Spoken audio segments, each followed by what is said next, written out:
Revolutionary greetings, comrades. I am Mabuto Nicholas Mabena, General Secretary of the Zimbabwe Communist Party. Any mass action in Zimbabwe must be about completing our liberation. Our liberation is not complete.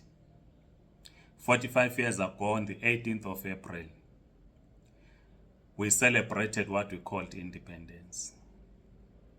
We thought that we were finally free. But 18 April 1980 marked the building of a neo-colonial state. The mass action that the people of Zimbabwe are participating in, both in urban and rural areas, must be a mass action about completing our liberation. It is not a mass action targeting an individual.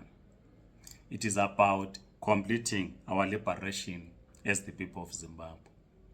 The Zimbabwe Communist Party is circulating a flyer with the 5 clear demands that we are making as part of building consciousness amongst the people of Zimbabwe on why we must take to the streets, why we must organize. So the first thing that we demand is that we must build a national democratic economy based on national planning linked to devolution of power to the people. The tariffs that have been imposed by President Donald Trump of the United States are clear that what we used to know as a free enterprise is no longer there. The actions by Donald Trump have weakened World Trade Organization. So it is critical that we, the people of Zimbabwe, must not rely on what is called foreign direct investment. We must build our national economy based on national planning linked to devolution of power to the benefit of every Zimbabwean. That is the first demand that we are placing on the table. The second demand is that the working class and the peasantry must gain hegemony over the state. This means that the Zimbabwean state must be under total control of the working class and the peasant if we are to build a national democratic economy. We must first and foremost have the working class and peasantry taking control of the Zimbabwean state. This therefore means that we must build unity across the board. We must organize workers, unemployed, those in the informal sector, rural people, into this agenda of ensuring that the mass of the people, who in the majority are working class and the peasant, must gain hegemony over the state. We must do away with this concept that the state only advances the interests of the few. The third demand that we are making is that land must be distributed to those who work it, not to the elites. The reason why those before us took arms and fought the colonial regime is that land was taken away from us. We have not done land distribution fairly. From 2000, only the political connected grabbed farms. Few people were recycled. We demand that land must be fairly distributed to those that will work it, so that we must have food security in the country. We must increase production.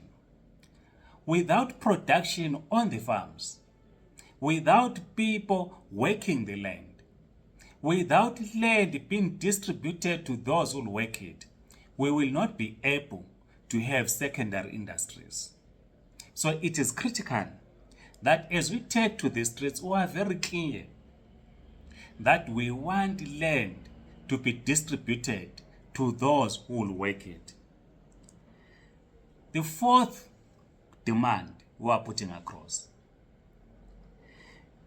we must reject the influence of foreign interests on our politics and in our economy.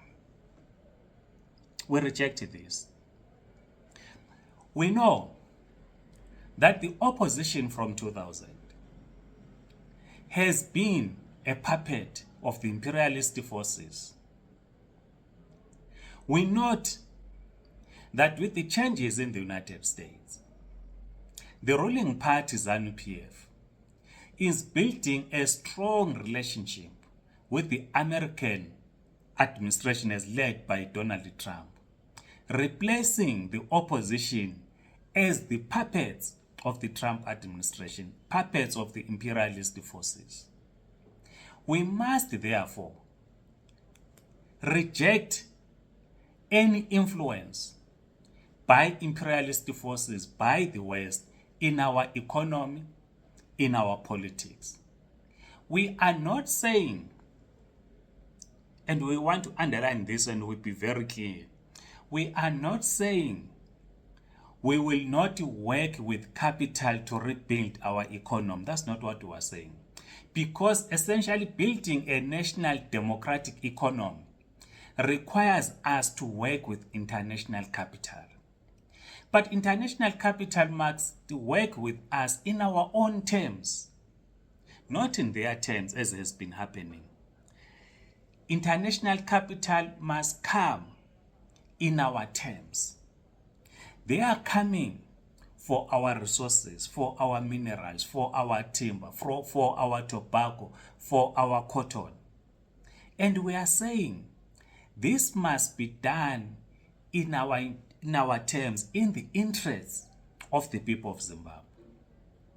So when we say we reject any influence in our economy and politics, we are saying we, the people of Zimbabwe, under the leadership of the Zimbabwe Communist Party, must draw up our own economic policy. Our economic policy must not be drawn up in London, in Washington, or in Paris. No, we reject that.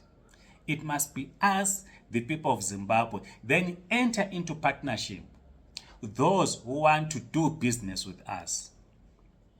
The last point we are putting on the table as a key demand is that we must resolve the genocide and the other human rights abuses that have been happening in our country.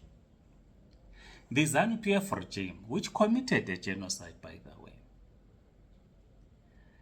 always promises to resolve the genocide which happened between 1982 to 1987. Human rights abuses that we have seen, where supporters of the opposition are being murdered, particularly after the presidential elections in 2008. We saw the shooting in Harare after the elections in 2018. Despite a commission, the Comrade Halema Montlante Commission, which investigated the circumstances under which people were shot on the 31st of July 2018, nothing has been done. Nothing has been done to resolve the killings, the torture, the abuse of opposition supporters from 2000. Nothing has been done to resolve the Kukurahundi genocide.